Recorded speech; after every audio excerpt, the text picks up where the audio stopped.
यदि आप इन चीज़ों का प्रयोग करेंगे तो निश्चित रूप से आप हमारे देश के जो पहलवान हैं उनके जैसे बन सकते हैं। नहीं तो आप किसी भी अखाड़े में चले जाइए, किसी पहलवान भाई से मिल लीजिए, वैसे भी विनर में होते बहुत अच्छे होते हैं, जो सही जिसमें भाई जान ज़्यादा होगी ना, वो फालतू की जो है ना अंगाई नहीं करता कभी भी, वो अपना शांतचित रहता है, एकदम भोले की तरह बड़े आनंद से अपना जीवन जीते हैं वो लोग।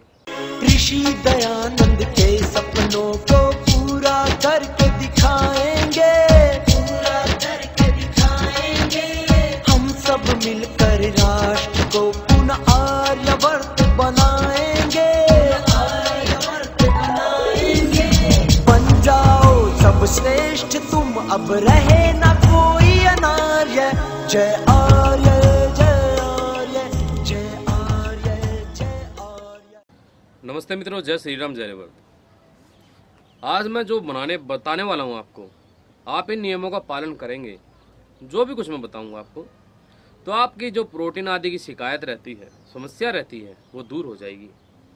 और आपको ये लगता है कि मांस मीट के बिना आप तगड़े नहीं बन सकते, बलवान नहीं बन सकते, तो ये भ्रांति आपकी दूर हो जाएगी। देखिए, वास्तविकता ये है कि ये सोच ही दिमाग में क्यों आई कि यदि हम मांस मीट नहीं खाएंगे तो हमें प्रोटीन नहीं मिलेगा। उसका कारण क्या है कि हम देखिए, हमारे देश पर काफ़ी समय तक जो है अंग्रेज़ों का राज रहा, काफ़ी समय तक जो है मुस्लिम यहाँ पर आए, उन्होंने हमारे जो धार्मिक पुस्तक है उनके साथ में छेड़छाड़ करी, कई चीज़ों को तोड़ मरोड़ कर बताया, जैसे शिकार आदि के बारे में बताया, अफवाह फैलाई कि भाई शिकार पहले राजा महाराजा करते थे, वो मांस खाने के लिए करते थे, जबकि ऐसा नहीं था। क्योंकि आप मनुस्मृति पढ़ेंगे तो वहाँ पर सीधा सीधा हमारा देखिए संविधान मनुस्मृति रहा है, और मनुस्मृति में आपको ये अगर जानना है तो आपको पता चलेगा मनुस्मृति के अंदर मांस खाना मना है, अपराध है मांस खाना। तो जो इस देश का संविधान मनुस्मृति रहा हो, क्या वहाँ के राजा महाराजा मांस मीट खाएंगे?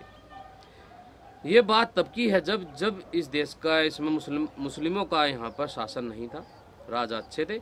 अब जो शिकार की बात आती है, वो देखिए, जब कोई प्राणी है, कोई जंगली जानवर है जो हिंसक हो जाता है, मनुष्यों को मारता है, तो उसका वध करना, उसका शिकार करना कुछ गलत नहीं होता है। तो शिकार आदि जो कुछ था वो इसी तरीके से चला था, ठीक है ना।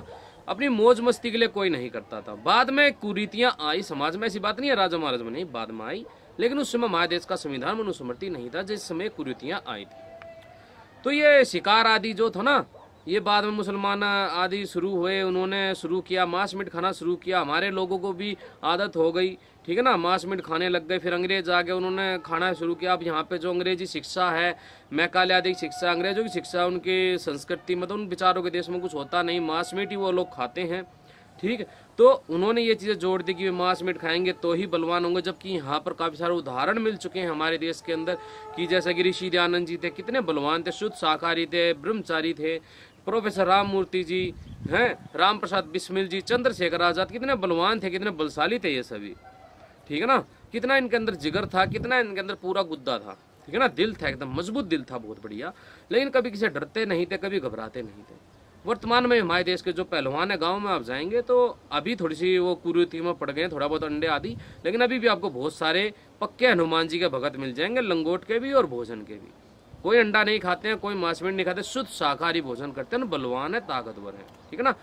और एक भाई है, उनका नाम शायद संजय पहलवान है, वो तो गौमूत्र का भी सेवन करते हैं, देसी गौ माता की दूध से बनी हुई खीर आदि खाते हैं। सारे जो हैं मांसाहारी पहलवान को उन्होंने चुनौती भी दी है कि भाव टकरा जाओ हमारे से, ठीक है ना, हम भी कुछ दम रखते हैं, देसी गौ माता का आशीर्वाद रखते हैं। तो कोई उनकी चुनौती स्वीकार नहीं कर पाया, ठीक है ना, क्योंकि भाई में भाई हजारों दंड मार देता हो भाई, करड़ बहुत ज्यादा है शरीर के अंदर भाई, फुर्ती बहुत ज्यादा है, मालूम है जहाँ पे मारेगा वहीं पर ठोक देगा।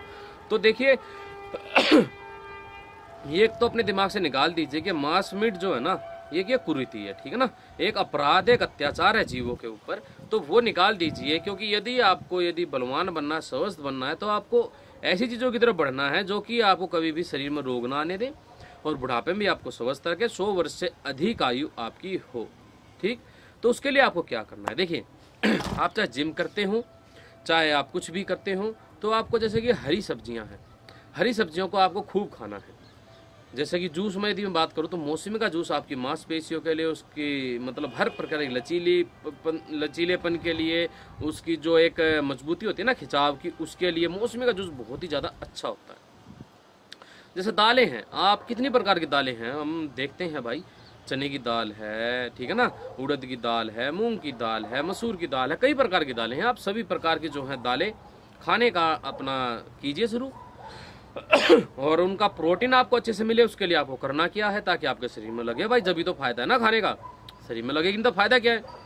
उसके लिए आपको जो है भोजन को मिट्टी की हांडी में पकाना है, या फिर किसी ऐसे खुले बर्तन में पकाना है जिसमें कि कुकर में नहीं पकाना, बस बात इतनी सी है।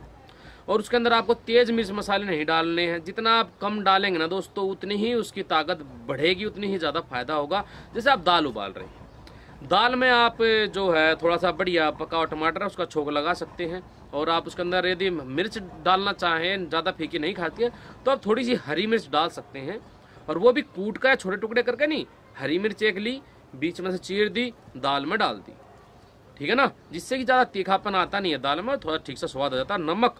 नमक की विशेष बात है सेंधा नमक, आपको सेंधा नमक लेना है। अब अपने दिमाग से ये डर निकाल देना कि भाई अगर सेंधा नमक वो वैसा आयोडीन वाला नमक नहीं खाओगे तो आप वो महंगा हो जाएगा, महंगा हो जाएगा, ऐसा कुछ नहीं होता है।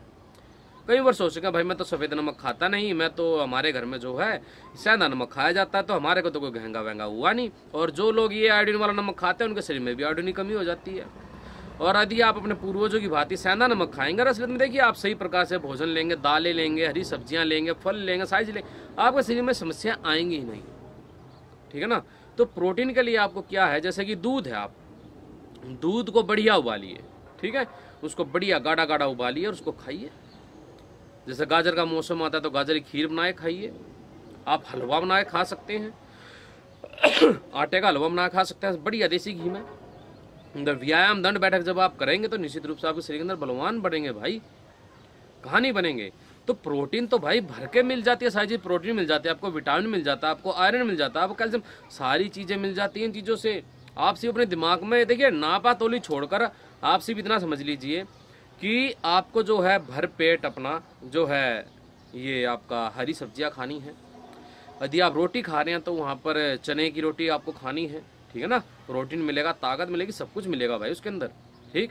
और आपको जो है दूध आदि से लेना है तो उसको खूब बढ़िया उबाल के लेना है, ठीक, अच्छी खासी मेहनत करते हैं। थोड़ा सा आप उसमें अश्वगंधा मिला सकते हैं, आधा चम्मच या उससे थोड़ा सा कम डाल दीजिए अश्वगंधा, वो आप ले सकते हैं, ठीक।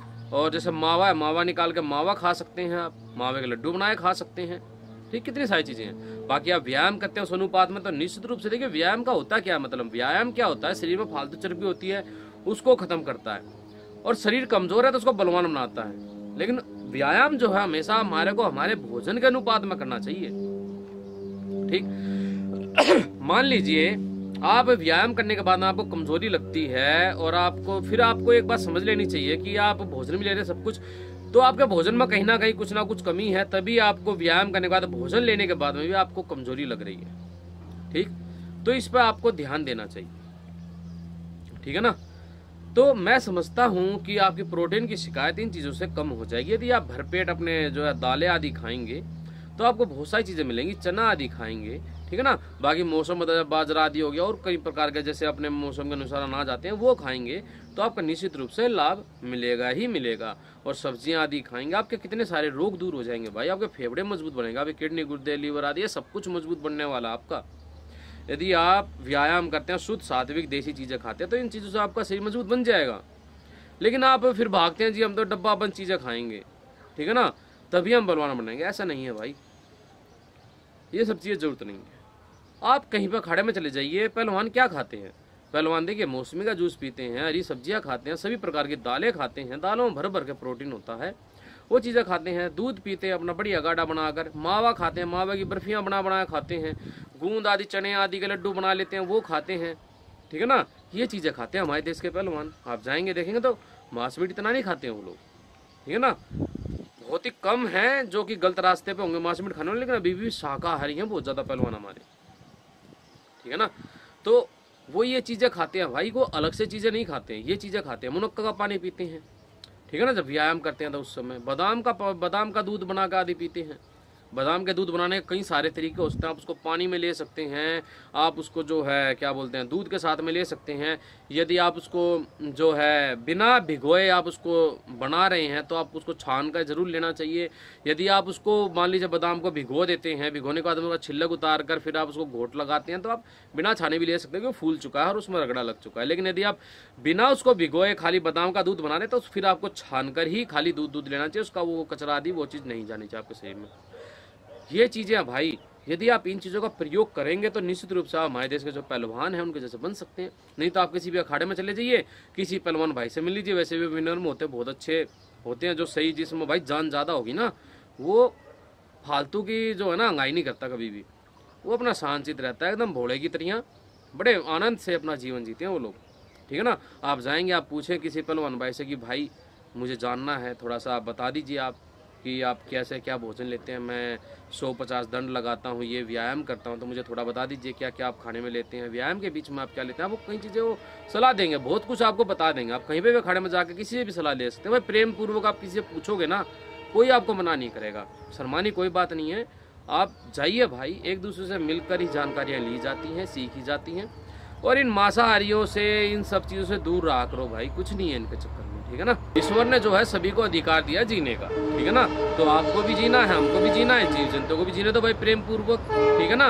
क्यों इनको मार रहे हो, सब कुछ है अपने पास में। ठीक है ना। कोई भुखमरी नहीं आने वाली, कोई कुछ नहीं होने वाला। तो इस तरीके की जो बातें करते हैं ना, भुखमरी आ जाएगी, सभी शाकाहारी हो जाएंगे, जीव जंतु बढ़ जाएंगे, तो वो मांस खा खा के उनके दिमाग में मलमूत्र भर चुका है, तो इसलिए वो ये बात करते हैं। ठीक है। उनको ये मालूम ही नहीं है कि भाई डिमांड बढ़ेगी तो सीधी सी बात है, तुम मुर्गे खाओगे तो डिमांड बढ़ेगी, सूअर खाओगे तो डिमांड बढ़ेगी, उतना ज़्यादा वो फिर पैदा करेंगे उनको। ठीक है ना। तो जियो और जीने दो, सुख शांति से खुद भी जियो, दूसरों को भी जीने दो, अपना काम धंधा करो, ईश्वर का ध्यान करो, देश के लिए कुछ कार्य करो, बहुत अच्छा रहेगा भाई। फालतू के ड्रामों से बच करो। तो ठीक है जी, नमस्ते, जय श्री राम, जय रेवत।